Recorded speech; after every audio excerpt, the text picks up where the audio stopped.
Hello everyone and welcome back to my channel. I hope you're all well. So in this video we are going to be reviewing the brand new movie SpiderMan Far From Home. And now after a summer of mixed movies in the box office with Aladdin, Toy Story 4, Men in Black International, SpiderMan Far From Home literally swings into action and saves the day because in my opinion SpiderMan Far From Home is the best summer movie of 2019 and I'm going to explain why in this movie review.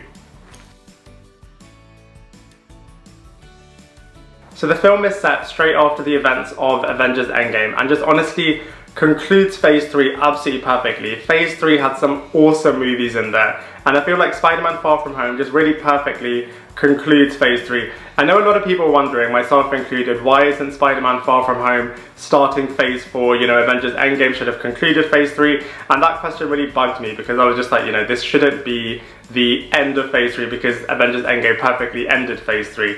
But when you watch this movie, you'll quickly realise that it's just the perfect conclusion because it refers to all of the stuff that happened in Avengers Endgame. You know, Tony Stark and Iron Man's presence is definitely felt in this movie and it does refer to all the stuff that happened, you know, with Thanos' famous finger snap and kind of the 5-year gap and all of that stuff is referred to in this movie. And just because it's lighter in tone, you can just feel like it's the perfect conclusion to the phase. You know, all of the phases have a lighter movie after the big Avengers episodic kind of film takes place. So in Phase 1 we had Ant-Man, in Phase 2 we had Ant-Man 2, and in Phase 3 we have Spider-Man Far From Home, and it really is honestly the perfect conclusion to Phase 3 as it just kind of wraps everything up, is a lot lighter in tone, and just kind of prepares you for Phase 4 by the end of it. Now I won't ruin the plot too much, but like I said, it is a lot lighter in tone and really does feel like it's lifted and shifted from the 90s cartoon. Now I was a massive fan of the 90s cartoon series because I just feel like it kind of got Peter Parker really perfectly, it got Spider-Man really perfectly, the wide kind of Spider-Man characters were all like brilliantly done. So I feel like this movie was awesome as well because it kind of felt like it was taken from the 90s cartoon, which is really cool. It's not as kind of insanely massive as Avengers Endgame, which is kind of like the end of the universe storyline. It's a lot kind of more focused on Peter Parker, Spider-Man and the wider MCU world within it, but it definitely is Spider-Man's storyline in his movie, which is really cool. In terms of the plot, the loose plot is that Peter Parker and Spider-Man is trying to move on from the events of Avengers Endgame and kind of wants to go on his summer vacation to Europe and enjoy and kind of let loose with his friends and just kind of forget about everything that happened and just kind of relax. But as this is Spider-Man, danger isn't far behind and Peter Parker and Spider-Man quickly finds himself in a situation where he's trying to save Europe from these elemental creatures and has to team up with Mysterio from another dimension. So the characters and the actors in this movie honestly are awesome. Tom Holland is a brilliant Peter Parker and Spider-Man and he holds the movie together really well. His acting is absolutely awesome. He's able to play a whole range of different emotions and yeah, just holds the movie together really well. He has excellent character development, he has a great character arc, he has a great character continuation from the previous Spider-Man movie and the previous Avengers movies.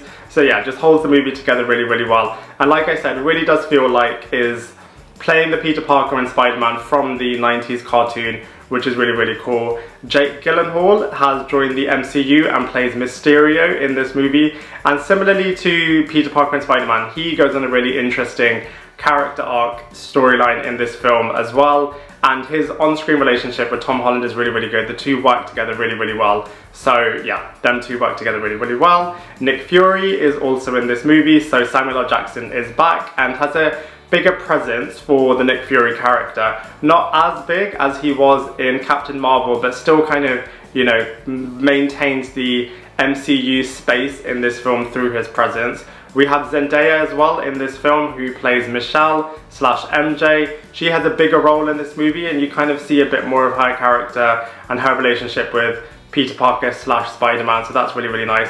I'm still a bit annoyed that this, you know, MJ is very different to the original and that we're not seeing Mary Jane Watson. We might see her in the future, but probably not because this is the new incarnation of the character. And as I am a big fan of kind of like the originals in terms of Mary Jane and Harry Osborn and kind of like the Gwen Stacy as well, of the original group. I'm a bit annoyed that they're not in here, but I appreciate that this is kind of a new take and kind of going with it, as they say. We also have Flash Thompson again in this film, and I honestly do feel like he's disrespecting the original Flash Thompson because he was such a good rival to Peter Parker, and in this film, Flash Thompson's rivalry just is non-existent with Peter Parker. So still a bit annoyed at the, that kind of change from the original source material, but by and large, the characters and the actors in this film are great. I honestly can't praise the visuals in this movie enough. They are absolutely excellent. All of the Spider-Man scenes are absolutely brilliant. There's a scene with Peter Parker where he can't get access to his suit and he kind of makes do with something in Venice, and that scene is absolutely hilarious.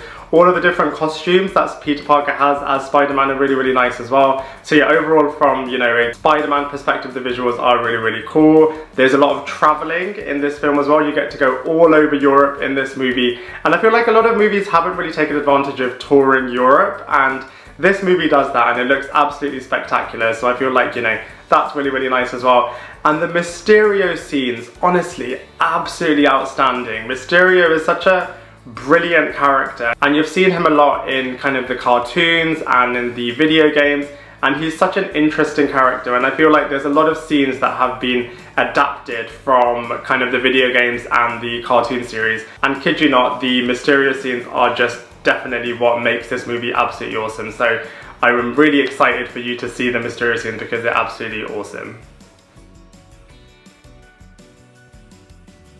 In terms of comparison, Spider-Man Far From Home definitely is the best sequel of a Spider-Man movie that we've seen so far. I feel like, the Marvel guys really know how to do this character justice and really know how to kind of have him fit in the wider Marvel world while still really being a great self-contained Spider-Man storyline. I feel like, this movie just is a great example of how you can do a really, really cool superhero movie. It doesn't need to be super dramatic. It doesn't need to be really over the top. There doesn't need to be kind of like some insane things happening. You can have a really tight storyline that's kind of just developing the storyline, developing the characters, and it's just really nice in terms of it just being kind of just like an ongoing cinematic storyline for a character, and just having different enemies and different things happening whilst not being super over the top. So I really feel like this movie was done really, really well. I feel like it's the best sequel to a Spider-Man movie, and I feel like it's the best concluding phase movie as well. I really enjoyed Ant-Man and Ant-Man 2, but I feel like Spider-Man Far From Home definitely takes the trophy for being the best concluding phase movie. Overall, I thoroughly enjoyed watching Spider-Man Far From Home. It was a lot more lighter in tone, which was a really nice change after seeing Avengers Endgame and kind of all of that craziness that was happening. And in these modern day times where the majority of superhero movies are trying to, cram in loads of dramatic moments and lots of craziness just for the sake of having dramatic moments, Spider-Man Far From Home has swooped in and has really showed that, you don't need all of that over the top stuff, and you can have a really, character-driven, story-driven movie that's not cluttered with over-the-top stuff, but does take the characters forward, does take the storyline forward. But it's just a really nice self-contained kind of storyline with great visuals, great characters, and great storylines.